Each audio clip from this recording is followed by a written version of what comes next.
Hey everyone, welcome to another edition of the Bolt City Podcast. Dave Palais, Josh Palais, Mario Heron. And guys, it's a good Sunday because the Chargers, they knock off the hated Raiders 24-17. Even their record at 2-2 heading into the bye week, exactly everything we had hoped. As far as stats go, not exactly what we predicted, but as far as everything we had hoped. The most important thing is number on the scoreboard. Chargers get the good side of things. Again, even that record at 2-2. And Josh, I'll ask you first. What do you take away from this game? My biggest takeaway was that Justin Herbert didn't have his best game and the Chargers still won. And at the end of the day, all you care about is wins. And it wasn't pretty. Chargers were scoreless in the second half. Justin Herbert got banged up a little bit and they still held on for the win. And I'm just happy for any win. I don't care if it's the Raiders, the Bears, the Broncos, doesn't matter what team it is. It's the NFL and every win matters. I completely agree. Every win matters. Doesn't matter how you do it, as long as you get the dub. It's all that matters. Considering the circumstances also for the Chargers, no Bosa, no Derwin James, no Eckler, no Williams. The cards are stacked against us. Yes, I know Raiders didn't have Jimmy G, but when you look at what the Chargers didn't have, the list goes on and on. Either way, they pull out the dub. We're 1-0. Raiders can suck it. We did it. 1-0 after the week, heading into the bye. See, I would have loved if Brandon Staley would have said that right at the podium and walked off. That would have been awesome. All of a sudden, he would have been in good graces with us. So when you look at the guys who are missing, and we'll get into the defensive side of the ball because I'm sure most people know there was one guy that has had a game of his life, but we'll get into that in a second. I want to get into the offensive side first because we made a lot of predictions on what we hoped we would see on the offensive side of the ball for the Chargers. I will say, I'll start with the negative. It is, bothersome that they didn't score in the second half. And you always wonder, what the hell do you say at halftime? How does that happen that you don't score in the second half? And a lot of teams might feel it's not a big deal, but with this team, it is a big deal because we go back to what happened in Jacksonville in the playoffs and we go against a lesser team like the Raiders. I understand I'm with Josh and Mario as far as, hey, a win is a win. And that's how I started the show. And there's 16 teams that are going to be really upset, on Tuesday, realizing they didn't win the past week. But for the Chargers, you're going, this is supposed to be an elite team. This is something when you look at other elite teams, the Kansas City Chiefs don't do that. They don't just disappear in the second half. And so it was frustrating. So, Josh, who do you put the blame on? Do you put it on Kellen Moore? Do you put it on Justin Herbert? Do you put it on Justin Herbert not having the talent around him that he needs or is used to? I'll put it on the offense as a whole. I don't think anybody was to blame particularly. If you had to put it on one person more than others, I guess you would put it on Justin Herbert, maybe Kellen Moore for the play calling. But I mean, me and Mario were talking the entire game. There were throws that Justin Herbert made that should have been catches. I think everybody watching the game would agree that Josh Palmer had a few, Quentin Johnston had one. There's other players. Those are the things you have to do differently. There's a clear when you watch the game, it's very clear that we don't have a number two receiver. Maybe, I think Mario feels the same way. I'll let him speak next, but Mike Williams not being there is such a difference between Josh Palmer and Quentin Johnston at this point in the season. Josh Palmer ends up making the catch to seal the game, was a really nice catch, even better throw. But it's very clear that the Chargers don't have a number two, and that was worrisome. Yeah, there was the Chargers' first possession in the second half. They went back-to-back one-on-ones of first to Quentin. He didn't get it. Then to Palmer, and he didn't get it. And the first thing the announcer says was, that's a Williams ball. Williams gets that ball. Williams gets that pass. He gets that reception. He gets that target. And it was kind of like okay, these guys aren't really there yet. It was kind of QJ's, let's get you into this game. Let's get you in this league. Let's get you a little confidence booster. And he just wasn't able to do it. And to be honest with you, wasn't really that surprised because, he didn't really do it in preseason. So if you're not going to do it in preseason, sometimes it's like, yeah, I'm not really going to expect you to do it in the prime time if you can't do it then. The second half scoring reminded me of last year when the Chargers had that problem, especially in the third quarter when it's like, when the hell are we ever going to score in the third quarter? It was something that obviously is just carrying over from the previous season, which we hoped went away with Lombardi out the door. It's a hurdle the Chargers got to get over. It's something they had to really overcome in this game. I just hope it's not something that happens in the ongoing weeks because this offense, fully healthy, can be pretty dynamic. And I don't know about you, Dave, but I loved the way Darius Davis was used today. I was obsessed with it. I thought the way he used it was incredible. Okay, so you guys brought it up here. When you look at what Justin Herbert had to work with, all right, he targeted 8 players today, who connected with 6 of them. The 2 guys you mentioned, and Quentin Johnston, and you look at Josh Palmer, are those guys you think developing to be number 2s as the season goes on? Or do you think the Chargers, for one of the rare times, will look to make a trade when the time is right? Man, that's such a great question. I think Josh Palmer is definitely developing to be the number 2. I wasn't thrilled with the way he played today. I would love for the Chargers to make a trade for a guy like Jarvis Landry. I think it's definitely needed, and you can't waste a guy like Justin Herbert's, ability with a bunch of guys that are number 3 and 4 receivers. Frankly, I think they should definitely make a trade for a number 2 receiver. But Josh Palmer is capable of making these plays. I don't think Josh Palmer is a bad player by any means, but you'd expect him to make those catches. You expect all the Chargers receivers to make a catch when it hits their hands. Quentin Johnston, I don't think at any point in the season we're going to say he's a number 2 receiver. He should be the number 3 receiver on this team, definitely. And I think the Raiders were the perfect team to play to develop these guys into that role. But I would definitely consider making a trade. Yeah, I would definitely consider it. I mean, Landry, you mentioned it last show, like that'd be a really good guy to go get. I also think maybe Everett needs a little bit more targets, a little bit more touches. Just like the way he's been running it has been really, really great. So I would not be opposed to see that. Maybe we see more of Davis after this game with the way they used him. I don't know, with Eckler coming back, so he kind of replaced Eckler's passing role in this offense. So we'll see on that. But I wouldn't be opposed to it at all. Like you said, Josh, Palmer's suitable. It's just like you kind of got to get him in the right game. It kind of seems like right now, like it's some games he's got it and some games he doesn't. And then that's just like one of the growing pains with him. So the days he got to, you're like, yeah, we don't need anybody. But then like days like today, it's like, we could have needed someone really to catch that 101. So Quentin Johnson was a guy we spoke about before the game and saying, what kind of game do we expect to see from him? And we were hoping for a big game. I think we all agreed 5 receptions, 75 yards would be a nice day. Well, it was nowhere close to that. So, he had basically 1 reception. He was targeted 3 times, 18 yards. And you go, well, what did the Chargers think of him? Now, whose fault is this? And so, I never played the wide receiver position, and Josh didn't play it. Mario didn't play it in the NFL. But there is a point, I think, in anything you do when you realize you're really good at your job, that you just take the reins. Like there's guys who immediately jump into this league and all of a sudden I'm the man. He is, one toe in the water guy is my feeling. And I don't know if he's playing scared, timid, whatever word you want to use, but he's not where the Chargers need him to be right now. And maybe he just doesn't have that ability right now to say, we're going to teach for a year and see where he's at. But I worry that if other guys are able to do it in this league, and I'm going to go elite, I'm going to go a Justin Jefferson, a Chase, one of those guys that jump in the league immediately and you realize, man, this guy's an outstanding receiver. Where did the Chargers possibly use this guy down the line? By the way, Keenan Allen did the same thing. Stepped right in. You knew Keenan Allen was a hell of a steal in the draft. Whereas this guy's the number 1. Keenan Allen was a 3rd-round pick. See, that's the whole debate. Do you draft a receiver in the 1st round that's a project? And the Chargers elected, yes, we're going to do that. We're going to draft a receiver in the 1st round that's a complete project. Quentin Johnston, to me, is not ready to be the playmaker that you look at a guy like Zay Flowers and even Jordan Addison are to some degree, where you can rely on them deep into a game. We're going to go to this guy. At this point, he's not that guy, and he needs to prove that he's that guy sooner than later, because if he doesn't, the Chargers are in a world of pain because we have nobody else. I mean, we have to trade for somebody, or we have to rely on Quentin Johnston to step up even more. With that being said, this was Justin Herbert's worst game of the season. His QBR 35. That never happens with Justin Herbert. 13 for 24. Another thing was the Chargers did not throw the ball that much compared to other games because the run was there. I mean, the first quarter was the Chargers were running all over the place. I think one of the first plays of the game, Darius Davis had a 50-yard run. It was the run was there. The Chargers ran the ball more than they threw the ball. That was a little bit unusual. But even when Justin Herbert threw it, he wasn't completely accurate. So I'm going to give these guys a little bit of a break. But going forward, you'd like Quentin Johnston. I think the sweet spot everybody would say would be 5 catches. If you could get like 5 catches a game, you'd be extremely happy.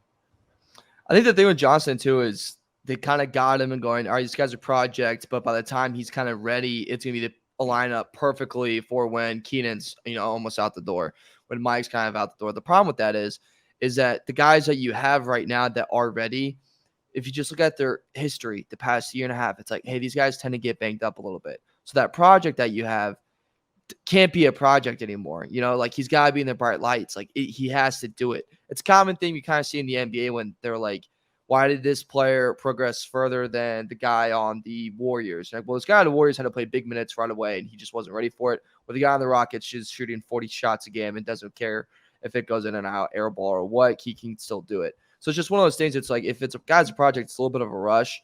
I thought against the Raiders, like you said, it's a weak secondary that maybe we'd be able to take advantage of it, and we just really weren't. But like you said, Josh, run game was there, man, and they were moving them up front. And it wasn't Herbert's best game, but I will say this about Herbert. it was a game that when we needed him to show up, he showed up, and he showed up with one freaking hand, and he threw a dot to Palmer, and that's something we didn't say earlier in the year. So it's on the bright side, Herbert didn't play his best game.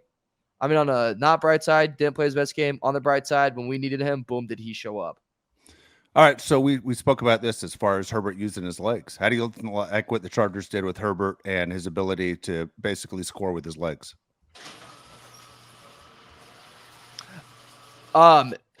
Beautiful. It was beautiful. I mean, Josh, I thought of you right away. I was like, dude, I bet Josh is going nuts about this right now.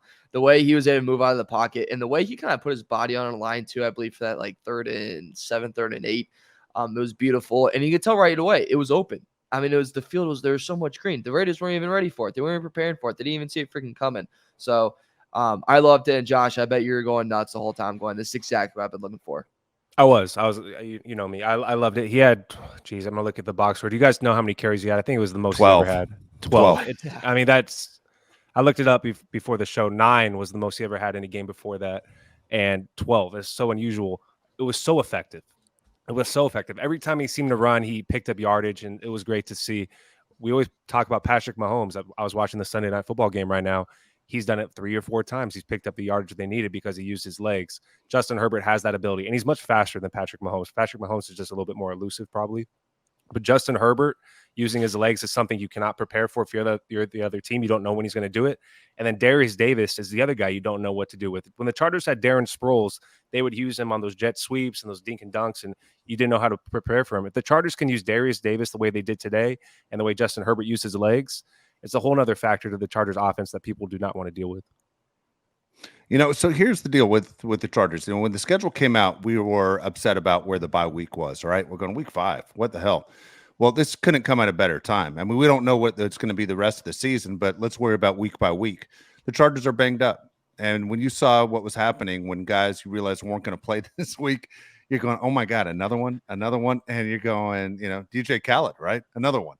And you're going Joey Bosa, and you're saying, all right, Derwin James, all right. And then we got the bad news about Mike Williams, and you're going, how is this team going to survive?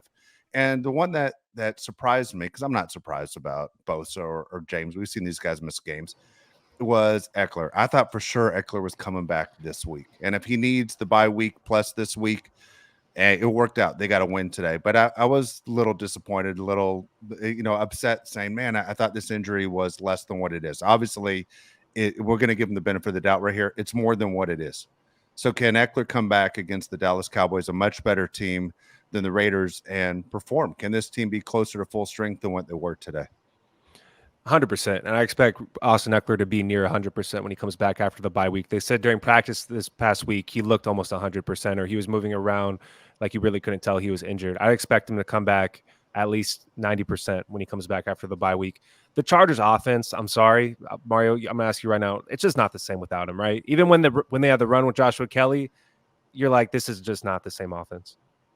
No, it's exciting. The explosive plays settle down, and the dump downs that Herbert has to throw, it doesn't get you the same. Like a dump down to Eckler is going to get you 8 to 10 guaranteed.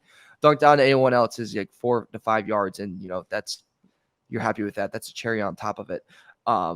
He's changes the game completely, he changes the offense completely, and look, he's a key guy. And I wouldn't be surprised too if the Chargers looked at this and go, "Hey, this is not a good team that we're facing in the Raiders. It's not a strong team, and we got him at home. We got him in a bad spot. McDaniels is coming off a game where he got ripped by the media.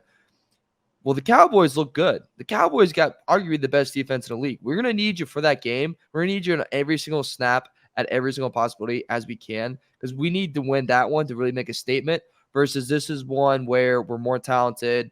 We have better players. We, just really honestly need them to mess up for us to win. And boy, did they mess up today with penalties, and they really just shot themselves in the foot. But I think that was kind of the strategy going into that. That being said, I thought Kelly stepped in good. We mentioned before, Davis was great.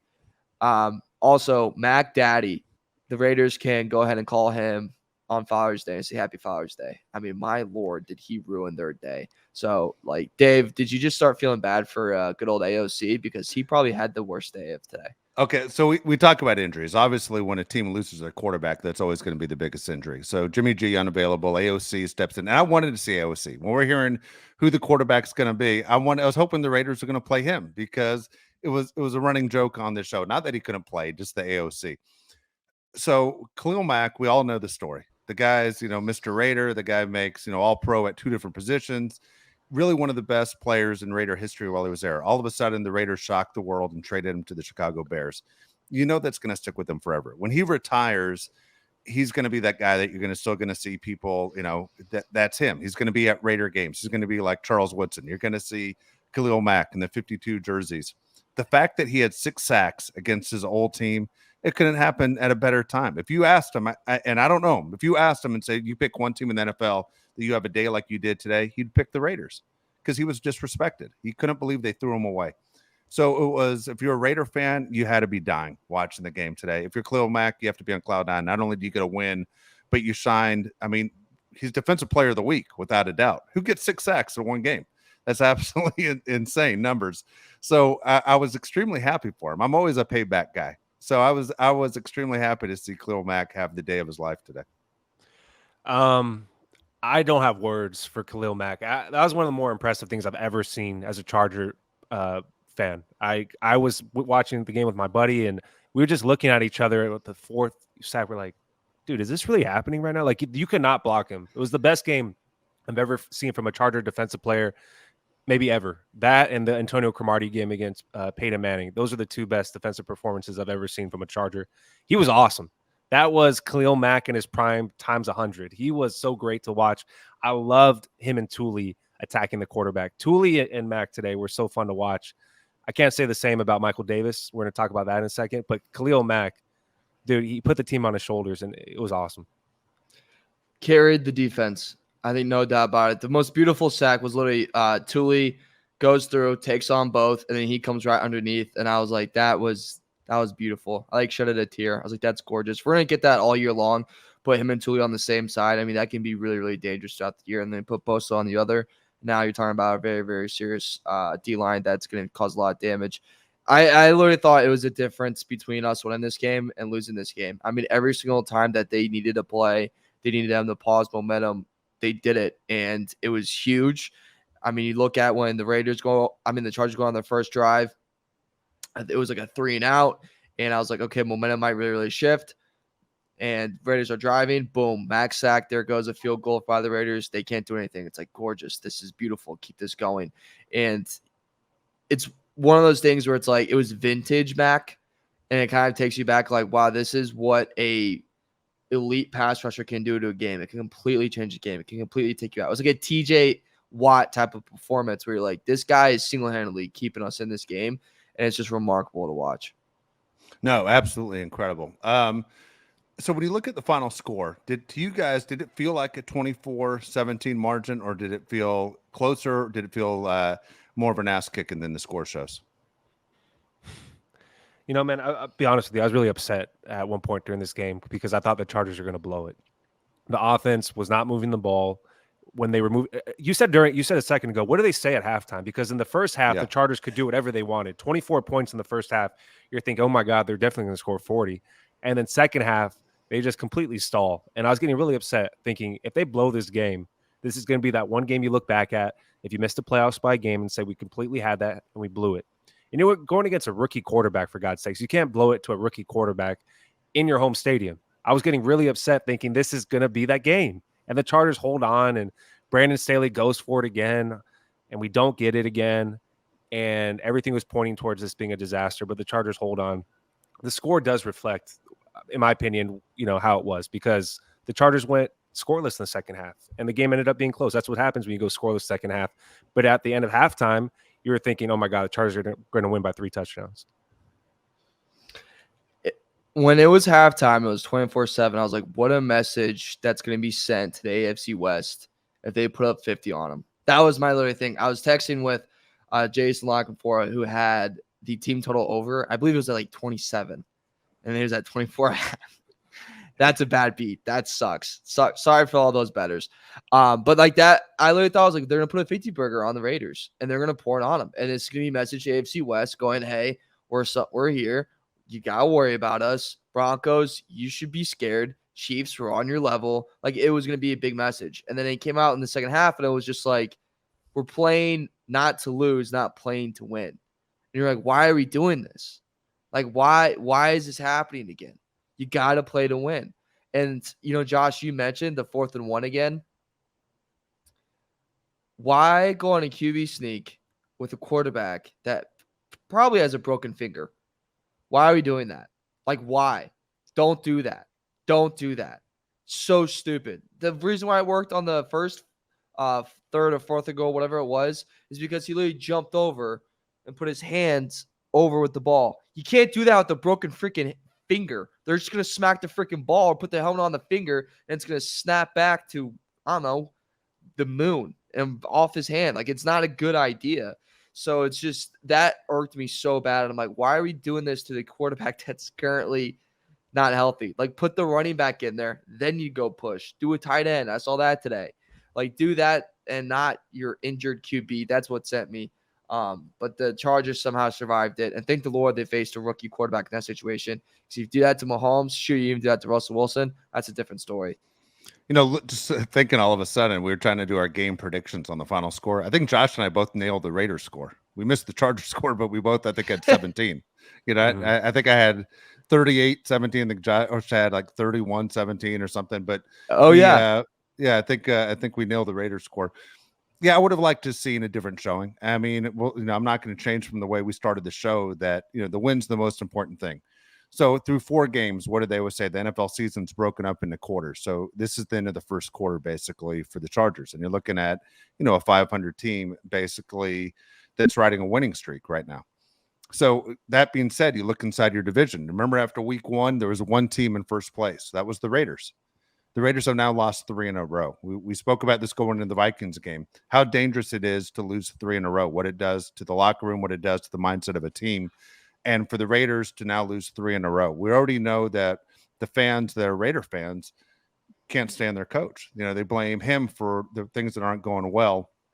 Are the Raiders in a situation now where they look to make moves? Hunter Renfrow has disappeared, as we said, right? Hunter Renfrow is still not a major factor like he used to be in years past. Devontae Adams is still one of the best players in the NFL.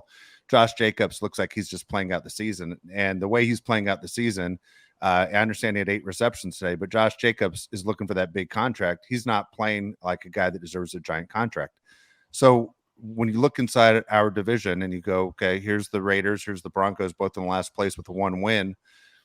You wonder, what is the future of the Raiders? Do they ride this thing out of just, having a horrible year and try and setting up for the draft? Or are they a team that says, you know what, we're going to continue to do what we can to possibly win out? Because I don't think anybody thinks the Raiders are a postseason team. Now, people who live in Denver went into the season thinking this was a postseason team. All right. Well, maybe I'm crazy. I think they should go with Aiden O'Connell. I don't think he looked that bad. First half, he was pressured and he didn't really have much time to do anything. Second half, I think he looked pretty damn good. Here's the thing for him. Throw it to Devontae Adams. I don't know why you guys don't throw it to him every time. He was open every time by 30 yards. Mario? You said he every would time. Be. Yeah. Dude, it was getting ridiculous at some points in the second half. Like, every time he was open by 30 yards. What defense are we running over there? I know we got backups in at safety, but good Lord, dude. I don't know why the Raiders just don't throw it to him literally every single time. He's going to catch it. He's going to be wide open. That was the crazy thing. But I think Aiden O'Connell was actually pretty good. I don't know if you want to go Jimmy G after this. Maybe you can plan for the future with Aiden O'Connell. If you suck, maybe you can get another quarterback and trade him away. A little Kirk Cousins RG3 situation. You get 2 quarterbacks. But I thought Aiden O'Connell was pretty damn good. Given the circumstances, I kind of agree with you, Josh. Like, I don't think he played terrible. Like, he still took you on a comeback. He still did that. And when you have a guy that, he's getting in his face all the times, one of the best pass rushers we've seen in the past 10 years, and he's still sticking in there, still taking the hits, you got to blame the O-line, not him. Like, the fact that he even stuck through, it's, like, pretty impressive. The only thing you also mentioned it, but, like, the ding on him, dude, just Devontae Adams all freaking day. I mean, anytime I threw it to him, he was freaking open, and the times it was incomplete because he threw it behind him. And you're like, all right, it's all good. The guy behind him can't catch it, so, like, you don't have to worry about that being a pick. I don't know what they do. They're in that weird purgatory. I think you really got to get rid of McDaniels. McDaniels is just not it, but just the fact of the matter, you want to pay, what is that now, 3 coaches to not coach or 2 coaches to not coach? I don't think you want to do that. You got to figure out your QB. You got to figure out your defense because, boy, Max Crosby can't do it all by himself, even though he tries. And, the other pass rusher you had probably is not going to be back for a little bit. So they're in purgatory. I think you try to go for the rebuild to get out of the purgatory, but I think it's also the moves you have to make. I don't know if they're willing to make. I think they're just willing to stick this out, be the Indiana Pacers of the NFL, and go, we'll stay with the mediocrity, and, maybe later down the road we can bomb it out. See, the Raiders aren't always an interesting situation because Charger fans hate the Raiders. I understand it's the Chiefs' time right now, but Charger fans hate the Raiders. That's why when they've struggled, and they've struggled for a long time, it is interesting because for me, I love to watch after the end of games when the Raiders play and what Devontae Adams and what Max Crosby say, because they're honestly two of the best players in the entire NFL. The deal is poor Max Crosby has zero chance, right? He's just that guy that gets ganged up on every play. And Devontae Adams can do whatever he wants, as Josh said, but can you get him the ball every single time? It has to be frustrating as can be. I mean, he's literally a player that can get open on every single play, and people can't stop him. But you don't have a guy to deliver the ball to him. I'm curious to know what the Raiders do as they think in their mind. Do we prepare for the future? Because that's what I would do. I would say, look, we aren't winning a Super Bowl this year, probably not even next year. Let's get the most we can for these guys that are in their prime and do what we can to fix the situation. Kind of the way that the Texans did. The Texans all of a sudden have, trying to rebuild the organization the best they can and starts from the ground up. It's one of those because eventually the Raiders will be relevant again, and they aren't relevant. And the Chargers fans and the Charger players and organization will have to worry about them. Right now, you're worried about one team. It's a two-team division. It's the Chiefs and it's the Chargers. Nobody right now is worried about the Broncos and Raiders. And as long as those guys can stay down, fine. So looking at what the Chargers are at right now, 2-2, as we said, this bye week coming up. Honestly, guys, I believe this is a fantastic time because the team they're going to face when they come out of the bye week is going to be against the Dallas Cowboys. If you look at the Cowboys, do you guys know who they play next week? Cowboys win today by 35 points, by the way, against the Patriots. But do you know who the Cowboys play next week right off the top of your head? I'll tell you. I know the answer. No, it's the San Francisco 49ers. Okay, it's a Sunday night game. So they play a really tough team. They play actually 3 California teams 3 weeks in a row. They play the Niners, then they face the Chargers, then they face the Rams. So with the Chargers situation, honestly, I believe this is a great game. Again, I'm not rooting for injuries, but, man, that is a physical San Francisco 49er team that you hope these guys are battered and bruised by the time they face a well-rested Charger team the following week. And if I had to pick one team for the Cowboys to face, I would probably pick the 49ers. This actually works out, I think, very well in the Chargers' favor to face a Cowboy team that has to go against such a physical, dominating team like the Niners are. And there's a rivalry there between those two organizations. Yeah, going into the season, I said week 5 is a horrible time for a bye week. But now it's a great time for a bye week. We have a million guys that are hurt, and we definitely need this bye week. I think the Chargers playing the 49ers is also, or the Cowboys playing the 49ers and the Chargers the next week is great for the Chargers as well. It's like when a girl goes through a breakup and then she's looking for a rebound and you're just standing there. You're like, I'm right here. I'm right here. That's the Chargers. Been here. Right here. That's the Chargers. Sneak in, get that sneak in win after the big matchup. I like that for the Chargers. I think the Chargers are a team that nobody wants to face. I say this all the time. I'm biased. Nobody wants to play the Chargers, especially if they're coming off the bye week and they have more time to prepare. Kellen Moore revenge game. We love that. I love this for the Chargers. It's a great time to play the Cowboys. They had a very impressive win today. There's a few ass kickings, and the Cowboys might have had the biggest ass kicking today. It was ridiculous. They're a good team, and they have a great defense, and it's going to be a huge challenge for the Chargers. Today was one of those few games where the defense actually carried the offense, so you'd like to see the offense bounce back after the bye week. Talk about two different teams to match up against, too. You face the Niners, you're like, let's force them to throw. Let's force Purdy to beat us. You face the Chargers, let's force Eckler on the ground to beat us. So that's two different things that you kind of have to go in the two different directions in 2 weeks. You have Kellen Moore, who's going to be very familiar with your defense going into that game, and vice versa. But we'll see who wins in that matchup. I watched the Cowboys today, and, I mean, we've mentioned it multiple times on this show. I am still so not sold on that offense. I'm still it's the defense helps them so much in so many different situations. I'm still not sold on this offense. There's something weird about this offense. They do not take advantage of everything. They don't give you that fear of God. The defense literally carries this team. And first off, Mac Jones, sorry, buddy, you are not it. I mean, my God, he is not it. He's going to be a backup for the rest of his career. Sorry to announce that to you, buddy. But it's a tough road for the Cowboys because after they go Rams, which is definitely not an easy game, and then they face the Eagles after this. So these next 4 games, very, very tough games for the Dallas Cowboys. And also, it's no games where it's back-to-back home games. It's away, home, away. Like, that is also just not easy because you're constantly traveling. So, like, that's not that great for them as well. This could be definitely a great spot for the Chargers to take advantage.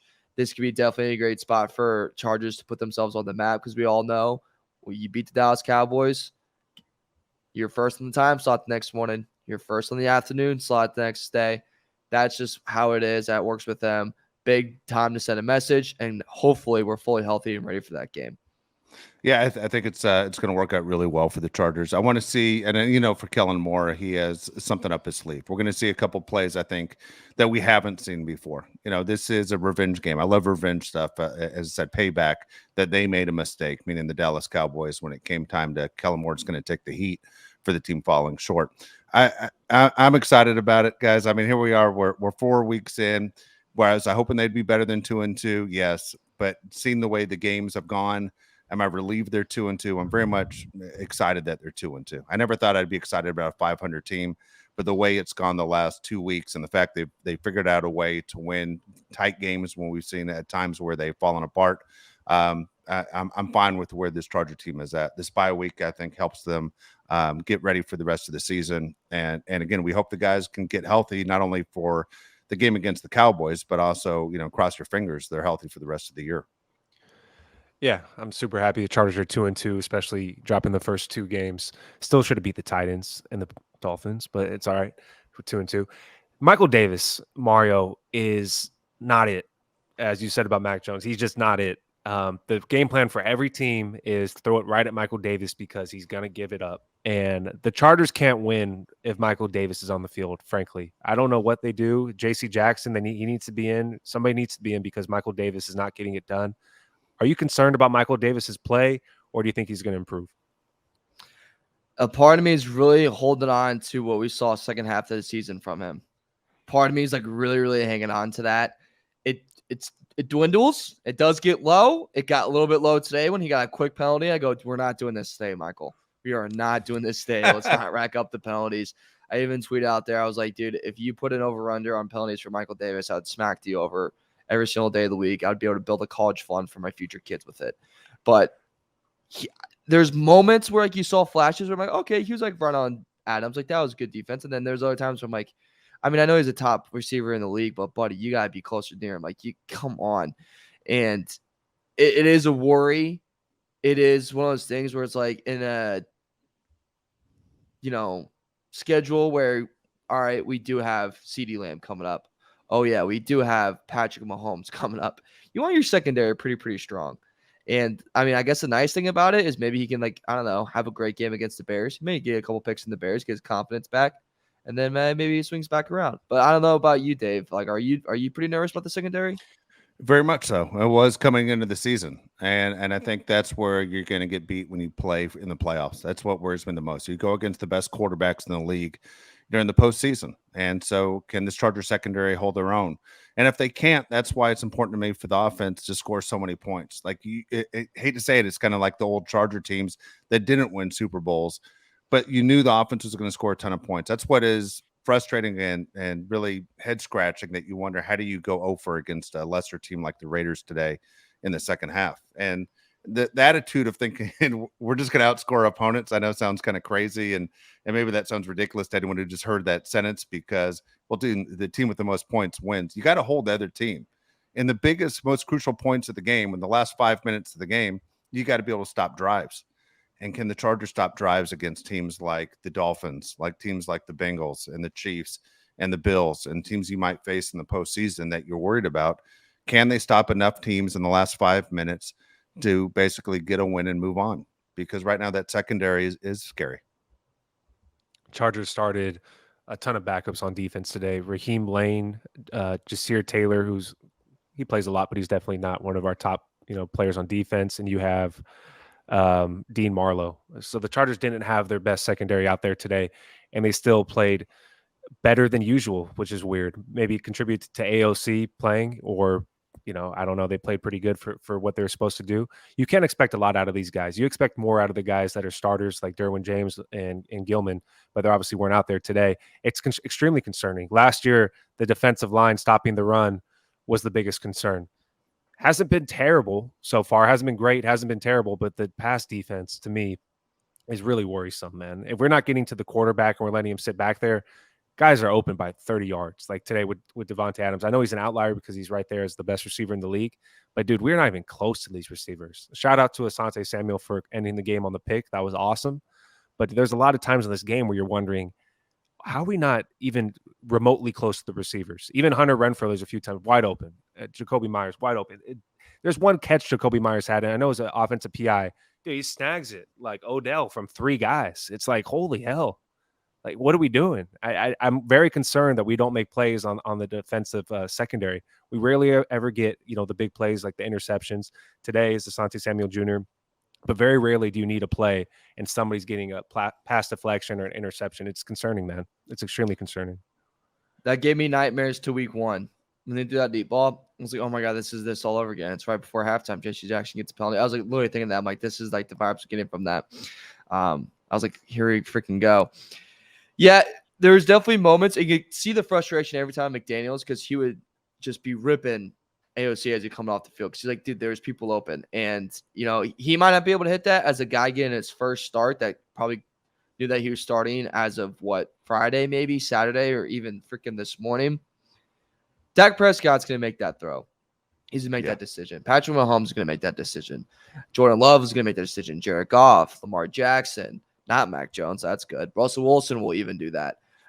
These are all guys that are coming up on our schedule. So it's like one of those things you really got to fix on film and go, all right, yes, we were able to get to him this time. Yes, we were able to win on this. But against a better guy, better competition, man, that's not going to cut it. That's not going to cut it at all. So it's things to fix up. But luckily, we got the bye week to do that. I'm trying to think how I'm going to say this. Out of the 2 receiving cores we face next between Dallas and Kansas City, Dave, who are you worried about more? Just the receiving core. We'll take QB out. Kansas City. Okay. And the reason I say that is CeeDee Lamb's a very good talent. All right, I'm not taking anything away from Dallas. Who gives them the ball? You know what I mean? It's Dak. Yeah. Dak has a history of making mistakes. As good as CeeDee Lamb is, he's not what Travis Kelce is, who can get open on every single play and just finds the holes. He knows exactly where to sit. Travis Kelce is unique, Hall of Famer, maybe the best ever to play that position. Guess what? The guy throwing him the ball is unique, Hall of Famer, maybe the best ever to play that position. It's Kansas City. We've watched it for years. We watch it 2 times a year. That Kansas City is unstoppable when they want to be unstoppable. Yeah, the difference between the Chiefs and every other team is Travis Kelce. The other receivers, nobody thinks are good. I mean, compared to other teams, if you had to rank their receiving core without Travis Kelce, he'd be at the bottom of the NFL.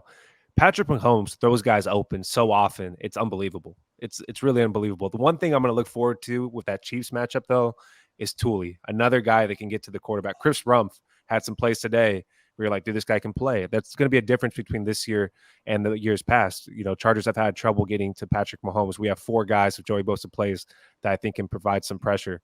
That was my favorite thing today, besides Khalil Mack, was we have others. We always talk about where the others at. And today the others, I think, showed up. Kenneth Murray kind of reverted back to old Kenneth Murray. He had 4 tackles. That was something that wasn't great. But Josh Jacobs only had 65 yards on 17 carries. So if you're going to limit to the running back, I really don't care how many tackles you have if they're not going to kill us in the run game. But we do want Kenneth Murray to fly all over the field. Eric Kendricks was out there today. That was great to see. I'm hopeful about the Chargers defense. I want to see Derwin James gets back because Travis Kelce at this point in time is the Chargers' father. Oh, big time father. You mentioned Thule. This might ready for a homer overreaction takes inbound. By year 3, top 5 in sacks in the league. I could see it. Dude, 100%. He never stops. He reminds me a lot of Max Crosby. Like, he's going hard as hell every play. And he'll get overlooked all the time. And Yep. I think that's like something that's really like going to help him. Is like he's going to get constantly overlooked, and that's how he's going to rack up sacks. And I was literally sitting there thinking today, I'm like, I wouldn't be surprised if, against the Cowboys, if they still have injuries on their line, he gets 2 sacks. With if Bosa's healthy, like I just wouldn't be surprised. And then suddenly we're sitting there going, damn, he's top 10 in sacks this year. And you're like, yeah, because he's getting 1-on-1 matchups all the freaking time. And like it's something that I'm getting pre-excited for, because it's like one of those where like PFF always tweets out. It's like this player and pressures, everything like that, and you get to send it to your friends. You're like, hey, up yours, buddy. Or like, you know, I say that. You're like, hey, I talk all about this guy, and all you guys freaking ignore me. Well, here you go. He's pretty damn good. So that's a good feeling. It's a good feeling when you do that to your friends. Yep, absolutely. So here's the deal. The Chargers had 7 sacks today. All right, clearly had 6 of them. Is this a rarity? Will we see a game like this again? You know what I mean? And I'm not talking about a lesser team. Like, what do you expect the Chargers to follow up with against the Cowboys in 2 weeks? Like, we kind of got spoiled a little bit today. Said, okay, now you showed us you're capable of 7 sacks without Joey Bosa. Like, what is this defensive line? What is this scheme? Raiders' offensive line is so bad. So They are. It's almost kind of like but for the Chargers, that's a really good question. How many sacks would you expect the Chargers to get game in and game out? 3, 4? You can't expect too many, but you'd expect them to get 3, 4, especially on third down today. Chargers had a lot of sacks on third down. That changed the game. What do you think, Mario? 3, 4 sacks, maybe more? Yeah, 3 or 4 sacks, because we already mentioned it. Mack having the revenge spot and wanting to dominate the Raiders is always a thing. So like that's gonna slow down. And recency, like Cowboys gonna watch film going, hey, Mack had a really big game last week. Let's make sure that he doesn't have another big game this week. But 3 to 4, I expect 3 to 4. If they flirt with like 5 to 6, I mean, flirt with me, baby. Take me on a date. That's good stuff. That's something I'll put a ring on. So like if it's 5 to 6, I think we're winning football games pretty convincingly. But I'd imagine we go 3 to 4 on the way out. You know, I was thinking of, you have AOC here in his very first game. Here's a rookie facing the Chargers. He gets sacked 6 times by Khalil Mack. 2 things stood out to me. One is, and this is way before your time, but there are Charger fans out there that will remember Derek Thomas when he was defensive end linebacker for the Chiefs. I think he had 8 in one game against the Seahawks. Dave Craig just ate that turf all day long at Arrowhead. And it was the old hard turf. He just threw him to the ground like a rag doll 8 times. And you're going, oh my 7. God. And was it 7? Yeah, he was counting. I was like, Khalil's almost there today. Yeah. Oh, were you? And so you're sitting there going, reminds me a lot of that dominant performance. And then at the same time, I mean, if this guy is ever, a great player and they do that football life, oh, my first game. And all he do is going to talk about Khalil Mack and just getting thrown to the ground over and over again was tough. I mean, here you go as a rookie quarterback. Your first game is this. It's hard enough to run the offense for the first time, and all the pressures if your teammates looking at you and your head coach, can he run the offense? But to sit there and take a beating like he did today, pretty crazy. I think people probably understand how hard. Maybe they don't, but it's really hard to continue to go back there thinking I might get my head knocked off. And you got to stay in there and make the right read. You have so much going on with all the receivers, all the guys coming at you, and you have to try to make the right read. There's 2 things that people are going to take away from this game. It's going to be the Khalil Mack game, right? It's already the Khalil Mack game, and the Jerry Tillery hit. And we can't leave this show without talking about what happened today with Jerry Tillery. I'm sure everybody saw it, but in case you didn't, Justin Herbert was rolling out. He steps out of bounds, and Jerry Tillery throws everything he has into Justin Herbert and hits him with everything he has. I mean, it was brutal. And Jerry Tillery gets ejected. The whole Chargers team stands up and gets in Jerry Tillery's face. It was like 53 versus 1. It was great to see as a fan that everybody had Justin Herbert's back. Everybody knows Jerry Tillery's a former Charger. It was weird. Not many times when I watch the game do I get very, very upset, like I'm boiling.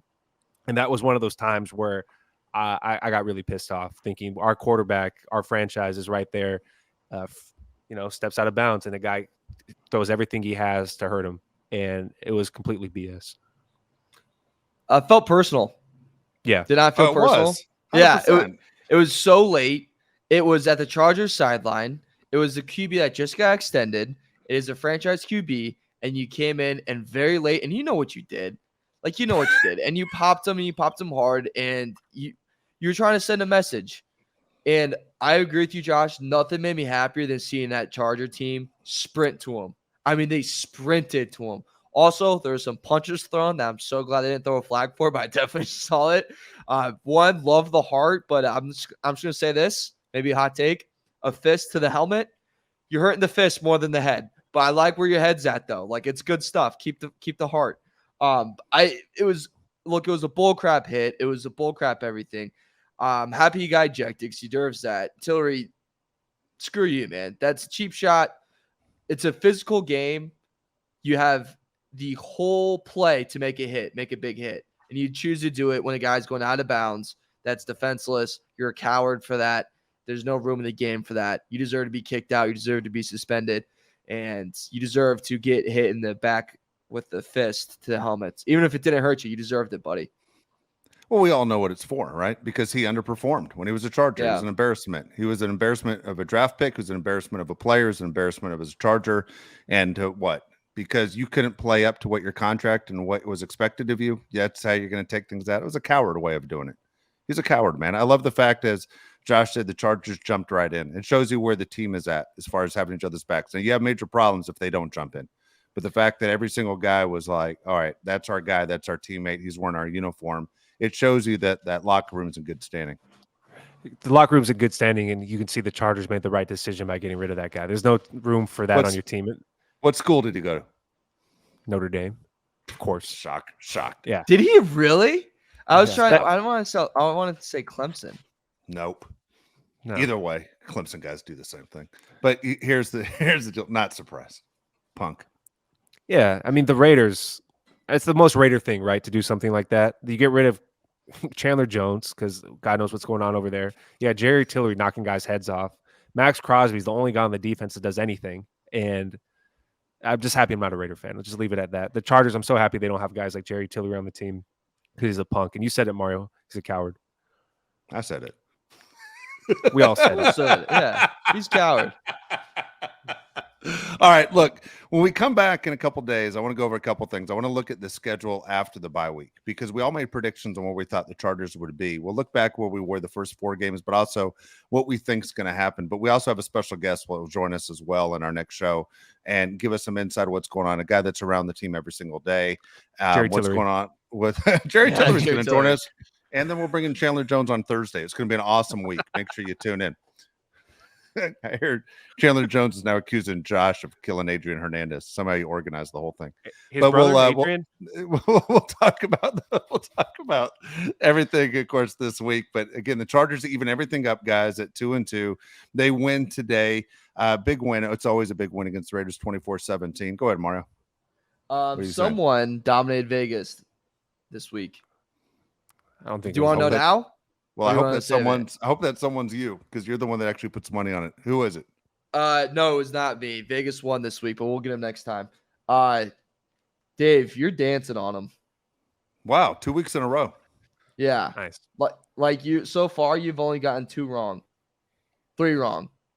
That's what I did last week. Well, That's money pretty back. impressive. Machine. Didn't even You're a realize machine, dude. You're Vegas' worst nightmare. No one's ever said that. All right. When we come back in a couple of days, again, we'll have some Charger insight for you. Appreciate you tuning in. You have to subscribe to this YouTube channel. We appreciate it. And again, write down in the comments. Go ahead. Take time to tell us what you think. We will read every single one of them. So we'll be back in a couple of days talking Charger football. We'll wrap up the week that was and go over through the standings, everything as we do the show now. We all have Sunday Night Football on, watching the Chiefs, rooting for the Jets. But for Mario Heron, Josh Pele, I'm Dave Pele. We'll see you in a couple days. If you don't subscribe, you're a Jerry Tillery fan, so sit with that.